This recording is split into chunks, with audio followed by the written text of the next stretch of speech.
ازيكم عاملين ايه؟ شيرين عبد الوهاب. عايزه اقول لك اني زعلانه قوي ان اتعاطفت معاكي، زعلانه قوي على مشاعري اللي اتضايقت عليكي وعلى اللي انت فيه، وقعدت افكر فيكي وفي مشاكلك.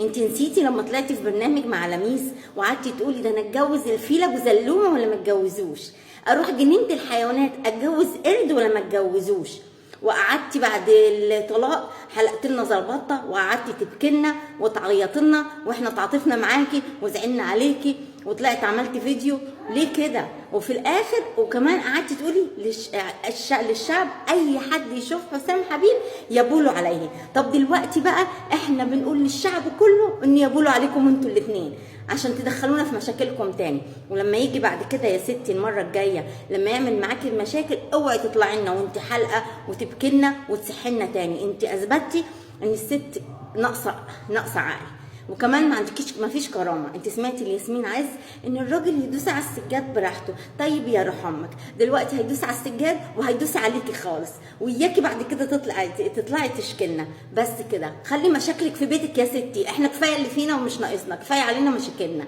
بس بقى